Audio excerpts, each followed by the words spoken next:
So రేపటి ఉగాది క్రోధినామ సంవత్సరానికి సంబంధించి జై స్వరాజ్య వరల్డ్ టీవీ ఎక్స్క్లూజివ్ కవరేజ్ గా రాశి ఫలాలు తెలుసుకునే ప్రయత్నంలో రాజపూజ్యం, అవమానాలు మరియు ఆదాయ వ్యయాలనేవి ఎలా ఉండబోతున్నాయో ప్రతి ఒక్కరికి రాశి ఫలాలు తెలుసుకోవాలనే కుతూహలం ఎక్కువగా ఉంటుంది. సో దీనికి సంబంధించి రాబోయే ఉగాది క్రోధినామ నూతన సంవత్సరం నుంచి ఆదాయ వ్యయాలు, రాజపూజ్యం మరియు అవమానాలు ఏ విధంగా ఉన్నాయో తెలుసుకునే ప్రయత్నంలో జై స్వరాజ్య ఎక్స్క్లూజివ్ కవరేజ్ గా ప్రస్తుతం మనము వెంకటేశ్వర స్వామి టెంపుల్లో ఉన్నాము. మనతో సీనియర్ అర్చకులు శ్రీమాన్ నరసింహ దేశకన్ గారు ఉన్నారు. వారిని అడిగి రాశి ఫలాల యొక్క విషయాలు తెలుసుకుంటాం. ఓం అస్మద్గురుభ్యో నమః. జై స్వరాజ్య వరల్డ్ టీవీ వారికి క్రోధినామ సంవత్సర ఉగాది పర్వదిన శుభాకాంక్షలు. అందరికీ ఈ వీడియోను చూసేటువంటి ప్రతి ఒక్కరికి కూడా ఉగాది పర్వదిన శుభాకాంక్షలు. ఆ భగవంతుడు ఈ క్రోధినామ సంవత్సరం మీకు అనేక మంగళాలు కలగాలి అని చెప్పని ముందుగా భగవంతుణ్ణి ప్రార్థిస్తూ, దీనికి ఉగాది అని పేరు. ఈ ఉగాది అనేది ఎక్కడి నుంచి వచ్చిందంటే యుగాది అని, ఆ తర్వాత కాలనియమంలో అది ఉగాది అని మారింది.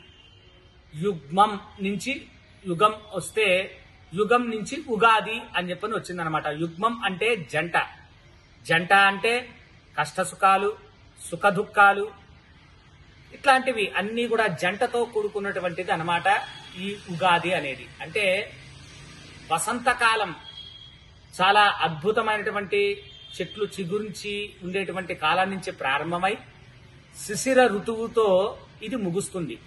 శిశిర ఋతువులో మనం చూసేది ఏంటంటే ఆకులు రాలిపోవడం. అంటే మనం ఉగాది ప్రారంభం కూడా ఋతుగణంతో చాలా అద్భుతంగా రచించారు మన పూర్వీకులు. మిగతా ఏ క్యాలెండర్లు తీసుకున్నా, ఇంగ్లీష్ క్యాలెండర్ కానీ ఇంకా మిగతా ఏది తీసుకున్నా దానికేం పెద్ద లాజిక్లు అలాంటివే ఉండవు. కానీ మన దానికి మాత్రం చాలా అద్భుతమైనటువంటి దీన్ని ఏర్పాటు చేశారు, ప్రత్యేకతను ఏర్పాటు చేశారు పెద్దవాళ్ళు. అదేంటంటే ఆకులు రాలించేటువంటి సమయం నుంచి ఆకులు పడిపోవడం వరకు, అంటే మనిషి యొక్క జీవితం సృష్టించి నుంచి ఆ తర్వాత మరణాంతం వరకు ఉండేటువంటి ఒక తాత్వికతను, ఒక సందేశాన్ని, ఒక మనిషి యొక్క స్థితిని, అవన్నిటినీ కూడా ఈ ఉగాదిలో పొందుపరచబడింది అన్నమాట. సరే, మనం ఉగాది అనగానే అందరికీ గుర్తుకొచ్చేది ఇంట్లో చక్కగా మామిడాకులు కట్టుకోవడం, దేవుడికి దీపారాధన చేసుకోవడం, ఉగాది పచ్చడి అనేటువంటి షడ్రుచులతో కూడుకున్నటువంటి ఉగాది పచ్చడి తయారు చేసి దేవుడికి నివేదన చేయడం, ఆ తరువాత పంచాంగ శ్రవణం. ఈ సంవత్సరం అసలు ఏ ఏ రాసుల వారికి ఎలా ఉన్నాయో, మాకెట్లా ఉందో, స్వామి మా రాశి వారికి ఎలా ఉంది, ఈ రాశి వారికి ఆదాయ వ్యయాలు ఎలా ఉంది, రాజపూజ్యాలు ఎలా ఉంది, అవన్నిటినీ కూడా మనం తెలుసుకోవడానికి చాలా ఉత్సాహాన్ని చూపిస్తూ ఉంటాం. కాబట్టి ఇప్పుడు మనం ఆ రాసుల వారి యొక్క వ్యవహారం ఎలా ఉందో మనం తెలుసుకునే ప్రయత్నం చేద్దాం. ముందుగా మేషరాశి. మేషరాశి వారికి ఆదాయం 8, వ్యయం 14, రాజపూజ్యం 4, అవమానం 3గా ఈ సంవత్సరం మనకు తెలుస్తోంది.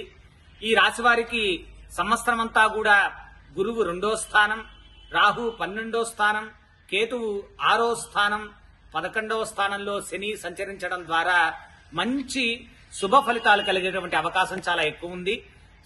సంవత్సరం అంతా కూడా ఆర్థికాభివృద్ధి, వృత్తి పనుల యందు అనుకూలత, సంకల్పించిన పనులు నెరవేరడం, అలానే ధనధాన్య సమృద్ధి, అలానే విద్యార్థులు వారి అనుకున్నటువంటి స్థాయిలో ఉత్తీర్ణత పొందుతారు. అలానే స్వశక్తితో బాగా పైకి వచ్చేటువంటి అవకాశం చాలా ఉంది ఈ మేషరాశి వారికి.